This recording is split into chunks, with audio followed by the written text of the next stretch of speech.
Dan, how likely is it that the Green Bay Packers, who's had issues on both sides of the ball from a defensive standpoint as well as trying to get Aaron Rodgers and Devontae Adams some help at the receiving core, how likely is it that they make a move at some point today? They've looked at it, Key, there's no question about it, but it's the Packers, right? I mean, in the end, they love their picks. And I think it would be surprising to see Green Bay make a move to send a high draft pick in exchange for a player they're only going to have for a couple of months. Look, the name you keep hearing with them is Will Fuller, the receiver from the Texans. This guy's in the last year of his contract. If he leaves and signs elsewhere for a good deal, the Texans are going to get a third-round compensatory pick most likely. So in order to make it worth Houston's while to move him, you probably have to give a second round or better. Now you look at the Packers, the second round's pretty important for them. They got Devontae Adams in the second round. Years ago, they got Jordy Nelson in the second round. The way they like to fix their receiver problem is to draft a superstar in the second round and develop him. So if they make a move, I think it would probably be, smart and targeted and not an overpay for a rental player, as much as people might want to see, hey, Aaron Rodgers needs some more help than just Devontae Adams on that side of the ball. Can the Miami Dolphins challenge the Buffalo Bills for the AFC East title? Absolutely, man. There's no question. I said this on the show here in Get Up 2 weeks ago. Watch the Dolphins. Now, that was before I knew they were benching their veteran quarterback for the rookie, but maybe the kid can play. They didn't need to ask much of him to win that game the other day, obviously. Weird game that the defense kind of won for them, but you look at the schedule Buffalo has over the next 4 or 5 weeks, it is not easy. And their offense isn't exactly clicking at the way it was in September. So, no, I think Miami's legit. They can play a little defense. If the rookie quarterback, if Tua can play, then I think they're definitely in the mix. I'd certainly like their chances better than I like New England's right now. Dan, Jimmy G is going to miss at least the next 6 weeks. How likely is it that Jimmy G is the quarterback for the 49ers next year?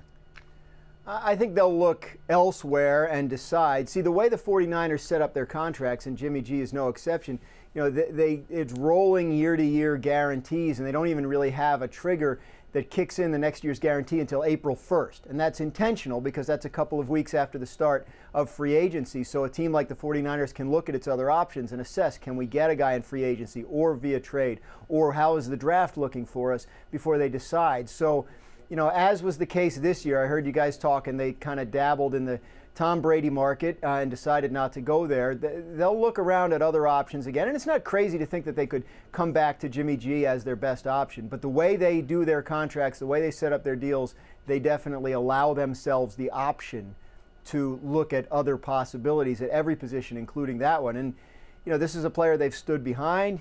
They traded a second-round pick for him. They've kind of, put him in an offense that they feel like is suited to him, and they've seen some good things, including a fourth-quarter lead in the Super Bowl just a few months ago. But when you look at teams and the quarterback position, they're very often trying to figure out how to sort of elevate the ceiling, right, to get from good to great and allow them to do things that, say, Patrick Mahomes can do with the Chiefs, that win Super Bowls as opposed to just getting there. So that's going to be part of their calculus this offseason as they assess Jimmy Garoppolo and whether he's the guy to get them where they want to go.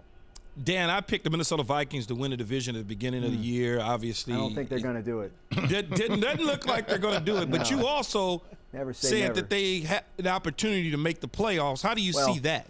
Look, they're 2-5, and obviously it's going to be tough. But they just beat the first-place team the other day in the Packers, right, with a formula where Dalvin Cook's running all over everybody, and it looks like they want to play.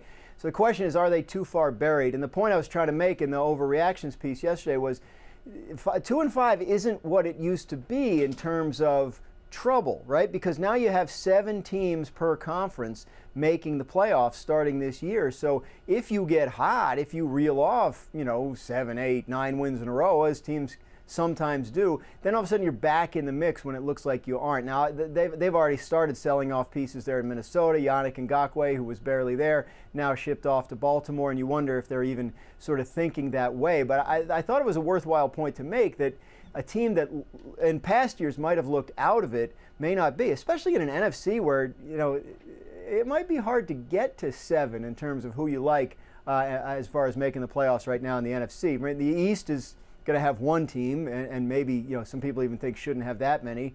And the West is a jumble. The 49ers are kind of a mess with injuries. So Yeah, there are spots, and I wouldn't be surprised to see a team that looks pretty bad at the midpoint kind of make some noise over the second half and have a better chance than they would have had in a previous year. Thanks for watching ESPN on YouTube. For live streaming sports and premium content, subscribe to ESPN Plus right now.